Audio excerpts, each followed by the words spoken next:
Detik-detik ajudan sigap selamatkan Kapolres, ranjang ditembak hingga bolong oleh AKP Dadang Iskandar. Terungkap fakta baru soal bekas tembakan di rumah dinas Kapolres Solok Selatan, AKBP Arif Mukti yang dilakukan oleh Kabak Ops Polres Solok Selatan AKP Dadang Iskandar. Diketahui, selain menembak Kompol Anumerta-Rianto Ulil Asyar, AKP Dadang menembak rumah dinas AKBP Arif sebanyak 7 kali. Kini Kompolnas menemukan bekas tembakan di rumah dinas Kapolres Solok Selatan usai mengecek tempat kejadian perkara. Ketua Harian Kompolnas, Irjen Pol Purnawirawan Arif Wicaksono Sudiutomo membeberkan sejumlah fakta usai mengecek TKP kejadian polisi tembak polisi di Mapolres Solok Selatan pada Minggu, 24 November 2024. Selain itu, rombongan Kompolnas juga mengecek kondisi rumah dinas Kapolres Solok Selatan AKBP Arif Mukti yang diketahui juga ditembaki tersangka.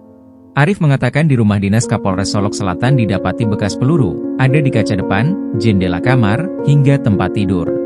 Yang ada bekas itu kaca depan, itu tembus sampai ke kursi tamu, lalu di tempat tidur ini ada kacanya, kaca pertama, kaca kedua, 3 tembakan jendela kamar, terus saya cek ke dalam tempat tidurnya kena dan bolong, imbuhnya.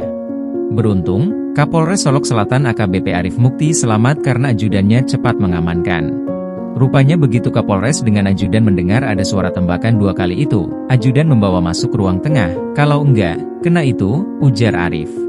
Ia mengungkapkan ajudan saat itu sigap membawa Kapolres berlindung di ruang tengah rumah dinas. Oleh sebab itu, tersangka AKP Dadang Iskandar diduga juga berniat menembak Kapolres Solok Selatan dari jarak dekat. Download Tribun X sekarang, menghadirkan lokal menjadi Indonesia.